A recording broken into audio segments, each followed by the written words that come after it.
Any GUS niggas, Ethiopian kings, we bring things. Ooh. Any GUS niggas, Ethiopian kings, we bring things. Them some lyrics I wrote back in 1994, maybe 1992. Yeah. Hey, yo. Get the Anchor app, y'all, so y'all can listen to your boy. For real. Y'all can get the raw, uncut news. Yeah. Get the Anchor app.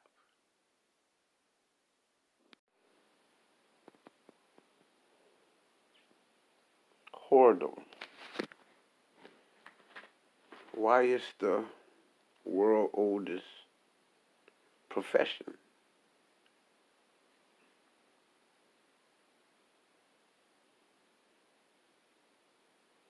How it became the world's oldest profession? Who made it that?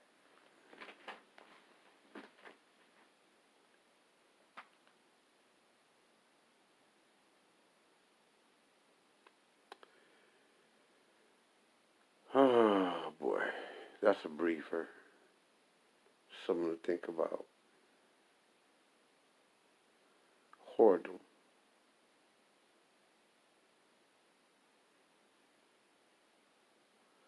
What do God think about that? If God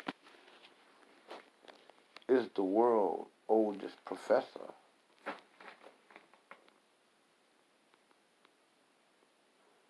how did whoredom become the world's oldest profession?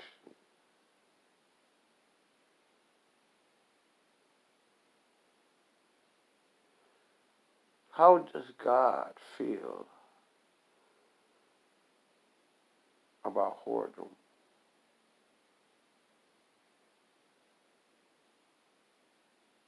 Does God have feelings? The Bible says that David was a man after God's own Labib. God's own Labab. God's own heart.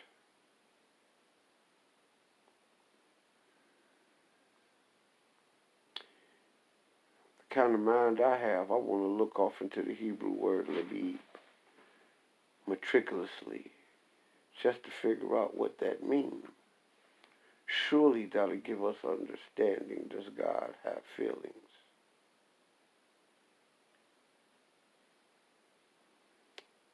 Does God have feelings? Yes. What does God feel? How does God feel about whoredom? Prostitution, sex work. Yeah, I like to use the word sex work.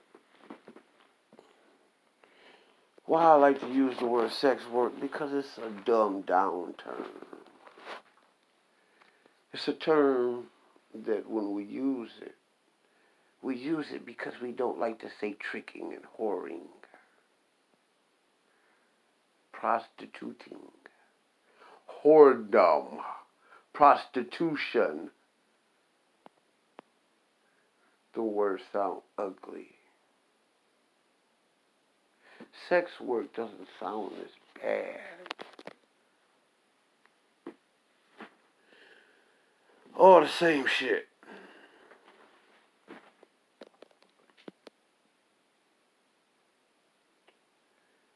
What does God feel?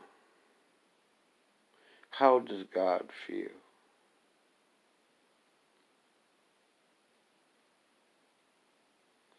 Whoredom. Sex work.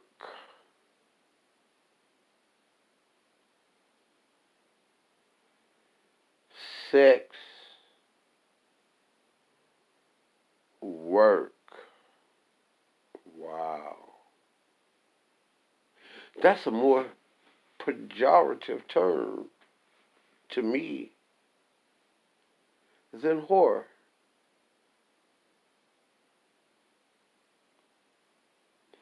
There was women who accepted being whores at a time when American society looked at whoredom as something bad and wrong. Yeah. America's Christian society looked at whoredom bad and wrong. Probably ever since America has been a Christian nation. For that is a tenet of Christianity. Whoredom.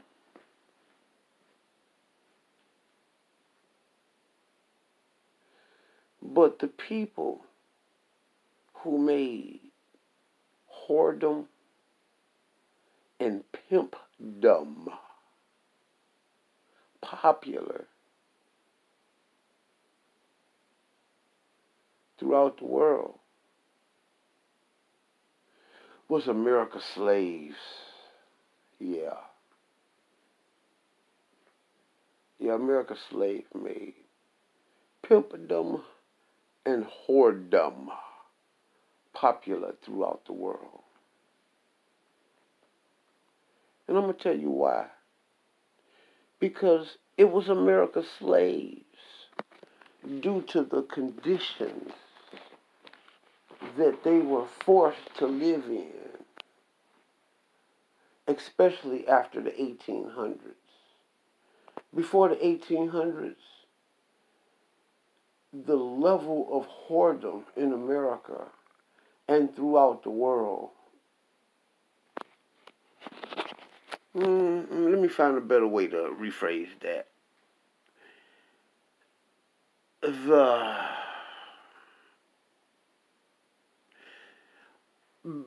Put it like this, the 1800s, from 1800,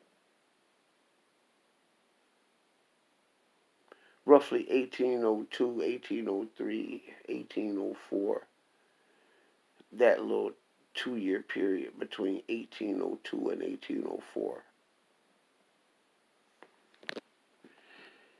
It produced a new kind of whoredom that the world has never seen before. It was a forced whoredom to actually a very good and godly people. It would just destroy the world if the African Americans happened to be the children of Israel caught up in slavery, reduced to slavery. The people who brought morality to the world. You dig? The people that brought morality to the world, and they reduced to slavery.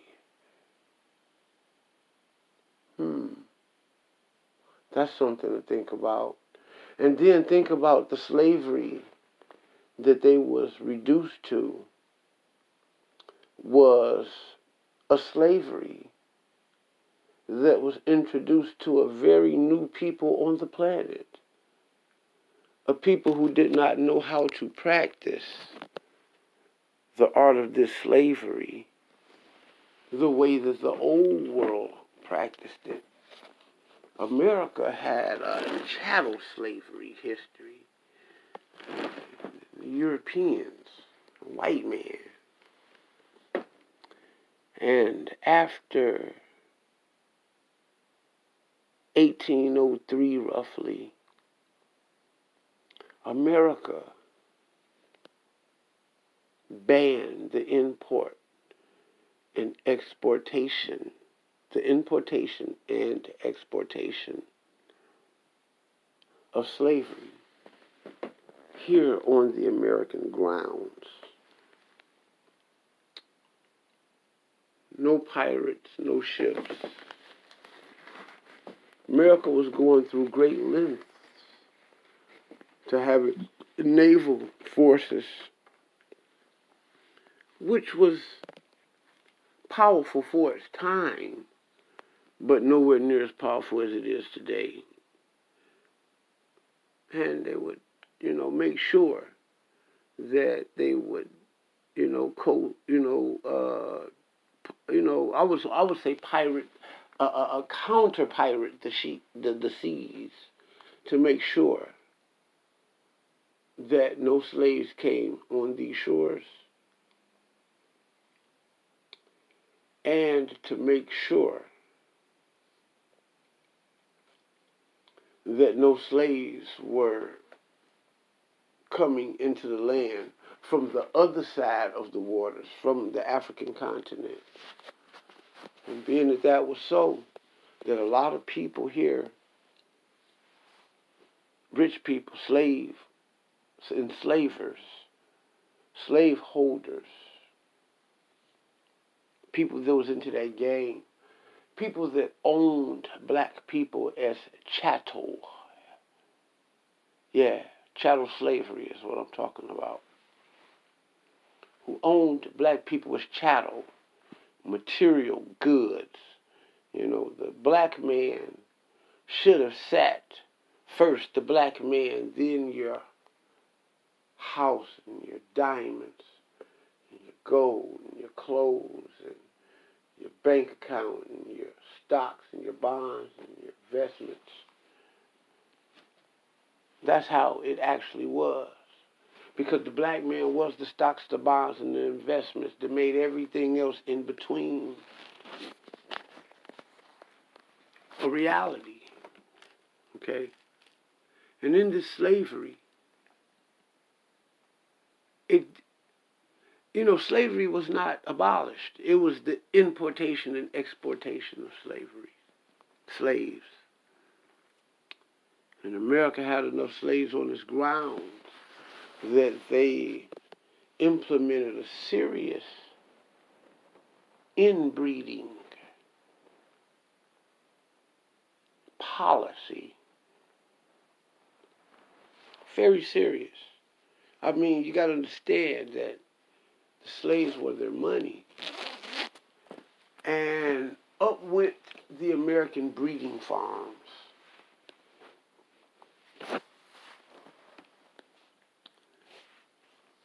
From 1800 on up until the Emancipation Proclamation, for certain. America had breeding farms, and you're talking about a good 70 years strong. I'm talking about strong.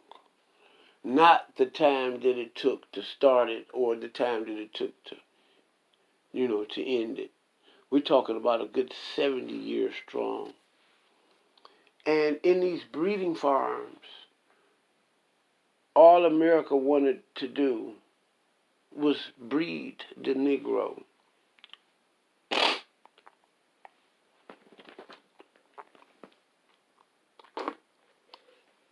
Breed the Negro.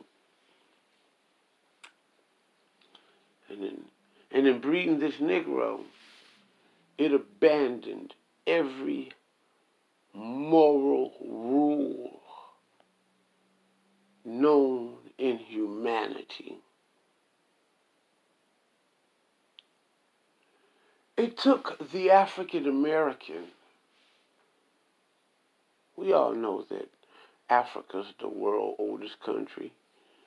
I mean, people like Socrates and Herodotus and Pliny, and we go way back to that day of white people knowing that black people were the architects and the founders of humanity, the architects of civilization and societies. and the people who introduced the world to God, most important.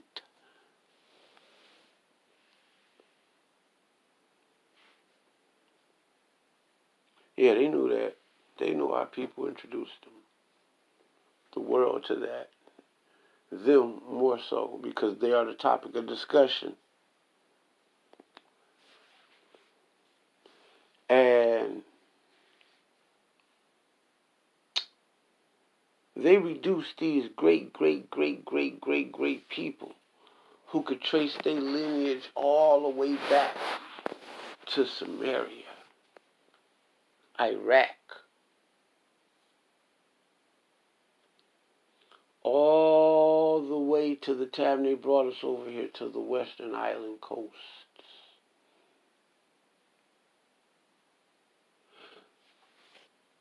Scholars greater than I have challenged me and taught me, because they won, that there were Africans further east than Samaria. We're talking about that dominated China.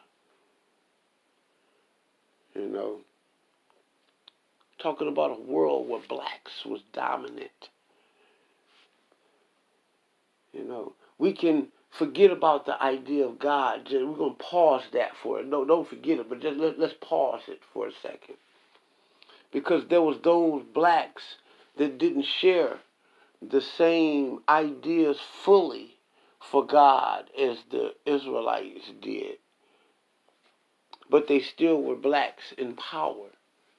Blacks whom walked and talked as Elohim. The black man is the Elohim.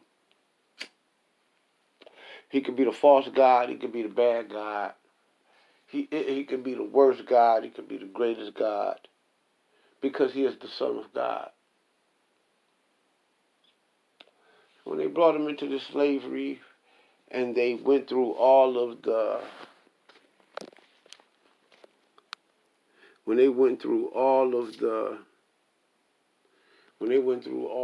breeding at these farms, they threw all morality out the window, all ethics, all culture, all religion, because at that time they were Christian. And even as Christian in their practice, with their crops, with their slaves, you know, it all should have been done by the order of the book, and they did not do that. The Israelites, when they had their slaves, they did it according to the law of the book. The white man did not do that. So when people talk about these Christians and how they use slavery to manipulate people in the Bible and this and that, I can't really buy that, because they didn't really follow the Bible real well. And to even throw that out there in that kind of context when they don't abide by the Bible real well, it's kind of like an oxymoron to me. I can't see how that became powerful at all. And it's the very reason why your greatest Christian practitioners are sinners. But go back at the ranch. Excuse me. Let me skip the pimp talk. Back at the breeding farms. The breeding farms, they were in this big scramble, rush to mass reproduce the African American. They needed him. They needed him because he was the base of this country and the base of this society. If they needed him for nothing else, they needed him for the physical labor of this society. They needed him for the financial infrastructure of the society. Pretty much like a pimp needs a hoe, like a dope dealer needs dope. And it was just as bad and just as wrong in the eyesight of God. But let me quit bull crapping, because I've been bull crapping for the last 4 or 5 minutes. I'm going to say this real fast because I don't like it because it's ugly. But on these breeding farms, they had a young man, a young woman. They picked their fashion of young man that they want to reproduce. Quite naturally, when they wanted to produce the buck, they pick the biggest, the strongest, you know, the one who produced the breed of Negro that produced them money. The valuable Negro. Why everybody will run around here won't talk about the Negro ain't shit. Especially the rhetoric started by the Generation X woman. I'll be doing a podcast about Generation X. But the Generation X woman is the first woman in the history of America to produce the idea amongst the world that her own gender, man, ain't shit. By signing contracts with the white man, you know, by having a secret relationship that they keep, you know, that you got the super elite and the double minority. You know, got a secret thing going on, you know. You know, the white man, you know, me and Mrs. Jones, you know, I named her that. I gave her that name, you know, me, white man. Yeah, so these farms, they had that young, you know, they pick the best type of woman. That woman, she really didn't even matter about her. It was about reproducing that man for the most part. You know, that's what they was trying to do. Produce the ideal black man. And in doing that, that black man he was a buck. He was the one that was doing all the buck fucking, you know, just passing dick around everywhere. And I'm going to talk like a grown man here for a minute. You know, it didn't matter. And, you know, and when it came time when his sister came on her period, hey, he had to hit that. When his little cousin came on her period, he had to hit that. When the girl next door, the girl across the, you know, the girl you know, however way the fuck it went, you know, even mama, you know, they even had the boy and the mama doing it. It was all about reproducing the male. They were trying to get the top quality male, because if you know anything about genetic birthing, you know, you're going to get, it's a greater chance you're going to produce females than men when you're when you're reproducing. You know, in the genetic cycle of things, it's a greater chance you're going to produce females than men. And then in doing this, you know, they kind of X the females out because you're going to get a multitude of them. So they had to focus on trying to get the best type of man. And in doing that, any woman that came on a period, you know, that was able to bleed, you know what I'm saying? That's what I mean by came on a period. You know, there was an alma, you know, that was menstruating, that was of a young, marriageable, sexable age, an alma, menstruating, sexable, fuckable, marriageable, childbearing, family-building, age-type woman. Any woman of that age, they didn't give a fuck about her. She had all she was a fuck project to the white man. And he passed that energy down to the black man. You know, he kind of like the Kunta Kinte, Chicken George syndrome. You know, where your grandfather was this great, great, great revolutionary against this white shit. And then just for his grandson to be the son of a white man. You know, that type of thing. You know, where they had the history of both the grandfather and the white daddy. All he knows is that black woman is his mama. You know, and all of the crazy allure that went on around him, and the magic that went on around him. Everybody knew who the fuck his daddy was. His grandfather was, except for him. White man treat him like that was a little boy. But we talking about this pimping and this whoredom. So the black woman had been without sexual boundary from the beginning. He picked her specifically for her. I mean, it's always been like that. The woman has been without rule, period. Boom. We scrape her up like you do the motherfucking poker chips on the poker table. You scrape their ass on out the way. You know, at the casino, you know. Just take the motherfuckers, screw their ass over to the side. And that's how women has always been looked at throughout the society. For when the nation came in, I'm going to make this quick, when the nation came in and conquered other nations, they always, you know, went and grabbed up the woman and took ownership and possession of that woman. So I'm trying to let y'all understand that it's not common. It shouldn't be uncommon to look at the white man for seeing his black slave as his property and his commodity, and to take her as booty, okay, literal booty, you know. I mean, for every asset of the word. For booty more so means the woman. She was the most prized product of booty, okay. And it wasn't necessarily the black woman or the white woman. It was any woman that was taken in a nation of raid, war, and savage, old school conquering. You know, when they went in and plundered and pillaged the land.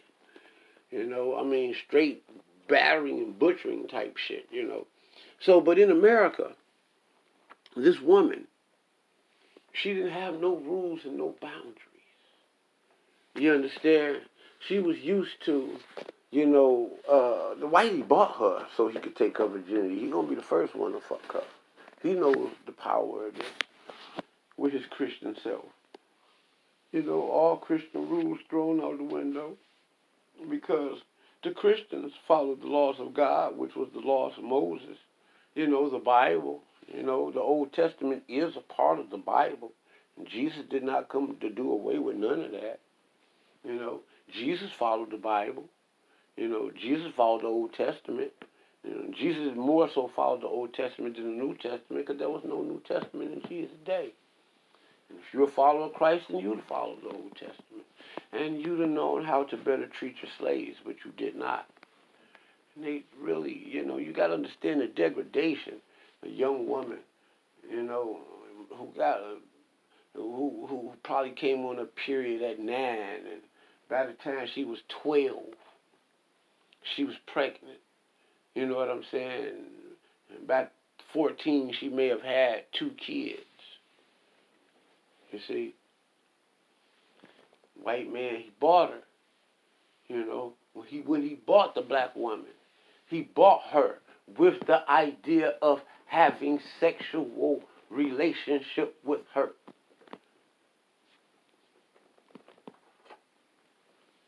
The black woman has always been the white man's concubine. When you dig all down through Islam, Muhammad took, what was her name? Was it Khadijah? The Israelite woman killed her husband, took her and forced her to be his wife, who later on ended up being the reason why he ended up dead, because it was said that she poisoned him. He went into Africa, took these black women, happened to stumble across the Israelite tribe, and they're going to kill off her husband and think that she going to forget that, force her off into servitude and force her to be his concubine, forced whoredom.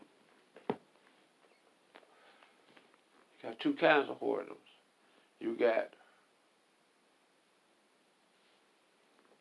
willing, submissive whoredom, and you got forced whoredom. And the slaves, the African American woman, she either was going to be either or. She's either going to be submissive in her whoredom, or she's going to be forced to do her whoredom in America. And that history has never stopped. After slavery, it didn't stop. When the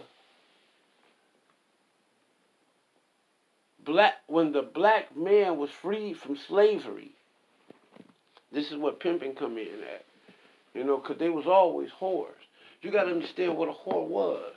You know, in the ancient world, in the Afro-Asiatic world, a whore was a woman who did not follow the social construct of sexuality. And it's even like that in America today. You know, everybody is fucking, so today they want to up the ante and say a whore is somebody who's selling her, a sex worker, a prostitute, an escort, or a stripper, or some shit like that. Okay? But in the ancient Afro-Asiatic world that happens to make its way into the Bible, the pages of the Bible, a whore was just somebody who simply had a female, specifically, not somebody. I take that back. I erased that from the record. A whore was simply a female who had sex before she was maritally bound to a man. For the first man to take a woman's virginity in the most ancient Afro-Asiatic societies, especially the good ones and the godly ones, the Israelite one, was her husband. You know, a woman's husband was the one to take her hand into holy matrimony and marriage, the beauty of it, and to introduce her into marriage, introduce her into a whole new life, introduce her to sexual intercourse. And anybody who did it outside of those premises was considered hazuna in Hebrew. And that's what it was recorded as in the Hebrew Bible. Because if in that society, the virgin was prized all throughout all Afro-Asiatic societies, even in the Babylonian society that practiced temple whoredom. The virgin was always the prize of the society. She's not the prize, she's actually the prize in American society. She just doesn't know it. You know, and they want her to hurry up and want her to get rid of her virginity so she can get on out here and become the whore for them. You know, Pimp is not interested into virginity, and holiness and righteousness. You know, and American society is a society created by the white man. It's the original pimp. The society is a pimp. I want you to feel bad about your virginity. You should put a high price on your virginity, woman. Any man who want to sit up there and take you down this evil, dirty road of whoredom, you should make him pay a high price for it. That's for certain. Not any man after. We're talking about that first man. And maybe the first three I'll give rule to. And after that, you just a bona fide whore. And just submit to the rules of, become a submissive whore. But the unsubmissive whore is that virgin who they forced into having no boundaries concerning her sexuality. And after slavery was abolished, after Lincoln signed the Emancipation Proclamation in the late 1800s and the latter parts of the 1800s, the black woman had been through roughly close to about 100 years or better. Some would say a good 400 years.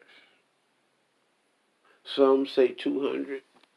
At that time, we're talking about during the time of the Emancipation Proclamation. And the records get blurred because ships was constantly coming in and out ever since the days of Columbus. And ever since the days of the Damas Dumasis, you know, the Papal Bulletin of Slavery by the Catholic Church and the Pope, where he said it was okay to take black people, whether they were Saracens or Hagarinis. In other words, whether they was Israelites or Muslims, whether they was from Sarah or Hagar. Take them, sell them into slaves, reduce them down to nothing. And in that nothingness was the production of the American whorish society. And the black woman has always been America's poster child for whoredom, and the black man was always the American poster child for the pimp. Somewhere around the late 70s, not late 70s, the early 70s, I would like to think, just based on my recollection, I was born in 72, so it's kind of hard to pinpoint it. But just my experience of walking on this planet, I would say somewhere around the 1970s.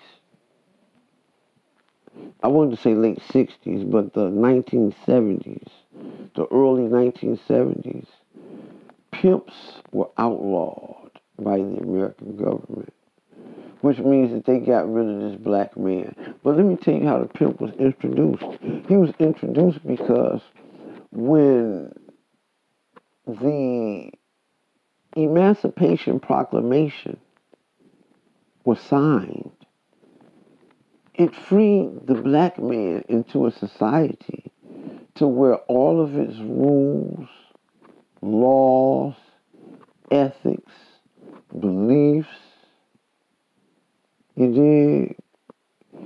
core moral values, principles, everything about his existence was bent on the keeping down of the black man.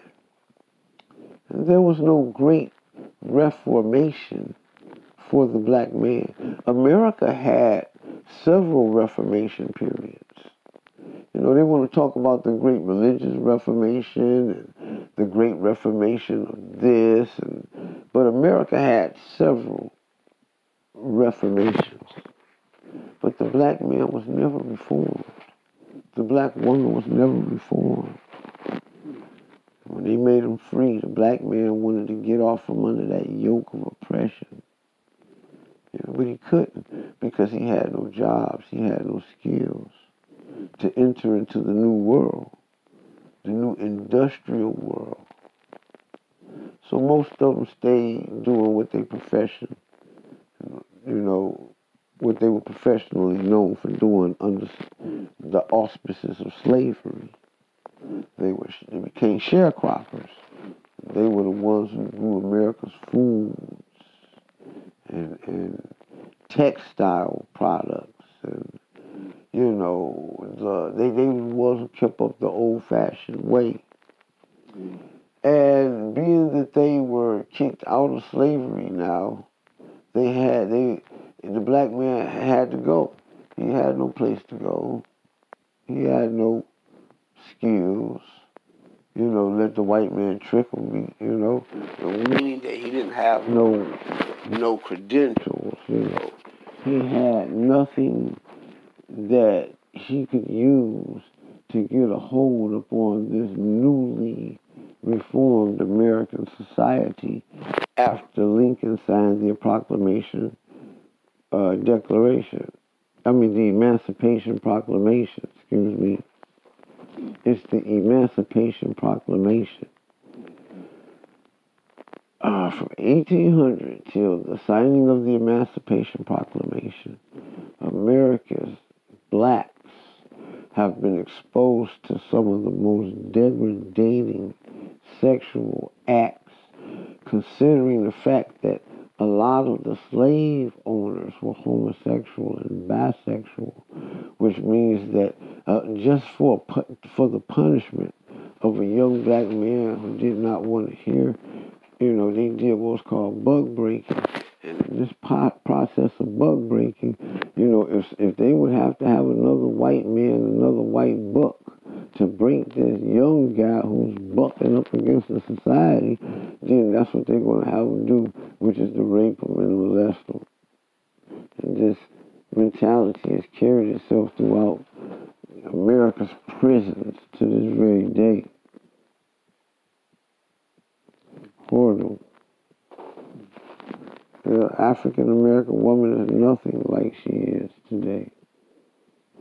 She feels that she's entitled to a high-value man. Most of these people don't even know what the fuck a high-value man is. Have no fucking clue. In fact, the men of the most value, they try to hold them and to suppress them. But back to this whoredom thing. So, America just has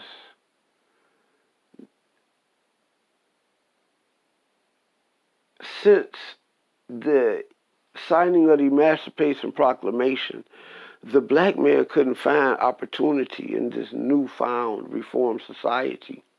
So what he did, since the master was already, let's say that, you had good masters that would allow his slave to marry, but he still was going to fuck the slave woman because that was his property. He didn't care about her, he didn't love her or nothing. He was just his property. If he fed her, he fed both you and her. The black man was always on the welfare of the state.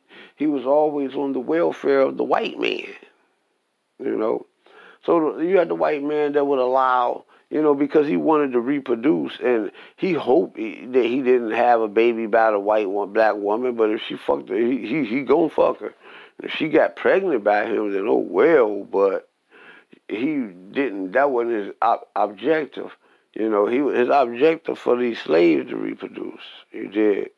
And he found them a little cute when he'd corner her on off, and, and while everybody else out there working and badgering themselves in the fields, this motherfucker in the house getting her hair curled and got her own motherfucking robes coming out the shower. And, she didn't come out scantily clad, but that's how the old school world of prostitution was.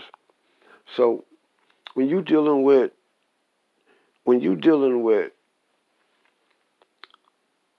this whole thing, slavery, it reduced the black woman down to nothingness. And just think of the next day after the Emancipation Proclamation, inside of a relationship that was set now.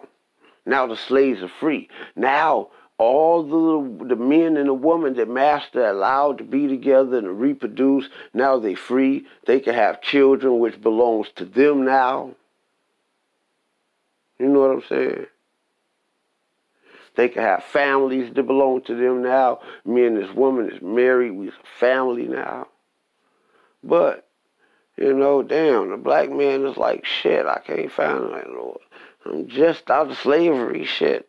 A week or two go by, a month go by, shit, I mean, damn, I can't find no work other than, than to stay here, because the white man made deals with them like, fuck it, slavery is illegal and I can't make you my slave. Well, if you made a deal with the black man, well, I'll let you stay right there where you've been staying, and you just got to just work it off in my farms, He found a way to manipulate that Negro back to that motherfucking plantation on the farms, picking cotton, tobacco, marijuana, fucking fruits and vegetables, and just fucking crops.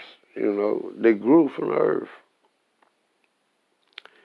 He wasn't making too much money, so the black family could never prosper. It was almost like living on welfare, And the black man say, oh, I hate it when you slept with master, but I knew that before slavery, every Friday, every Tuesday, when he come back from Detroit on the U-Haul, he gonna smash wifey, then he gonna take the other girl, Man, the shit gets crazy. But it's Man, it's mind-boggling. It's mind-boggling. So, anyway, I'm just going to just leave that alone. When you took this young African-American woman and, you know, the black man just goes on and he say, fuck it, you know. And since you've been sleeping with master, and I can't make it in this society, and we can't get up, you know. And master been coming through here, sleeping with you, and I knew about it, you know. Well, I mean, we need some money, you know. Why don't you just go freshen up and look good like you used to do for master, you know. Now he got a charge, you know. Maybe we can get a little bit ahead from the norms of just eating and, you know, on living and sleeping on this plantation and me going out doing these fucking crops and working, us doing this work in this field, because a lot of times it's sitting that motherfucking woman out there too. Fuck it, you want to stay here too? He didn't look at them as a family and go say the black man go out there and pluck the crops. He sent a black bitch out there too because it was more productive for him. You know, y'all both won't stay on this plantation. You know, y'all got to go out there and, you know, work. You know, y'all work that off. And the black man couldn't get ahead. So he allowed his wife to sleep with the white man for a couple extra dollars. And this thing became a popular. You know, that the black woman has always been looked at the white man's whore. You know, her sex toy, her pleasure. You know, American society after the 1800s was just fashioned that way.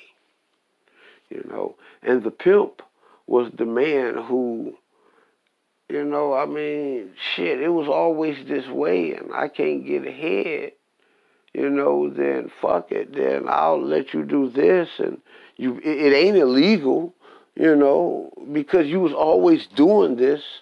You know, I mean, you can't interject God in it now on my behalf, you know, because you the same Christian that was still doing it, you know, and I mean, the same God should still be okay with it, you know, and then, you know, brothels, you know, had began to, you know, become set up, you know. Now, I don't know whether the brothels were set up by white women in competition because they saw the monies, you know, that the prostitution game, you know, was generating. You know, I think the brothels were houses that after the Emancipation Proclamation that white women had set up to compete against the poster child whore, which was the American black woman. You wonder how today the black woman could be so mean, so sexually detached from mostly all the men, including the one she's ever been with. You know. Then America in the early 70s went on a great campaign to just banish pimps for good. Get rid of him. He raising the price up too high. He got y'all driving 4-5 fancy ass cars, jewelries. Got you women looking good, eating good, smelling good. Take y'all asses to the gym. You know. Yeah, but that's how America's whoredom got started. You know, it got started off the violation of God's laws, whether you be Christian or Jew or Muslim, because in Islam it teaches that you should pay homage to the Torah and the Injil and many of the other books that came before it. I'm not the one to beat you up, for your bad mistakes here in America. Yeah. Your sexual mishaps. We didn't know any better. America taught us that we were everything except the sons and daughters of God. But that is how the American whoredom got started. And this whoredom, this exchange for time, attention,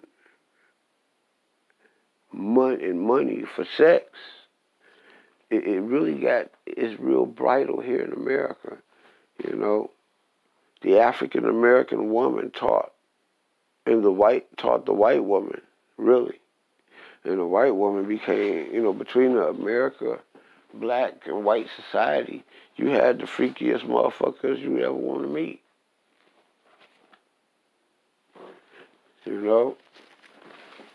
And it's largely due to because both have abandoned real understanding of Old Testament biblical laws, statutes, and commandments of God.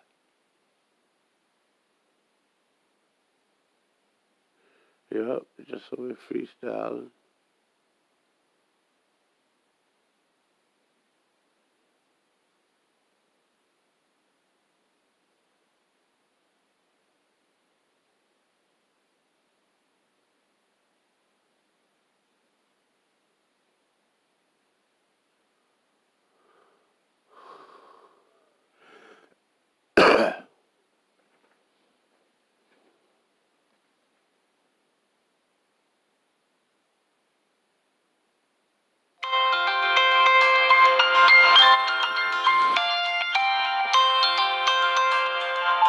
Call from +14422295480.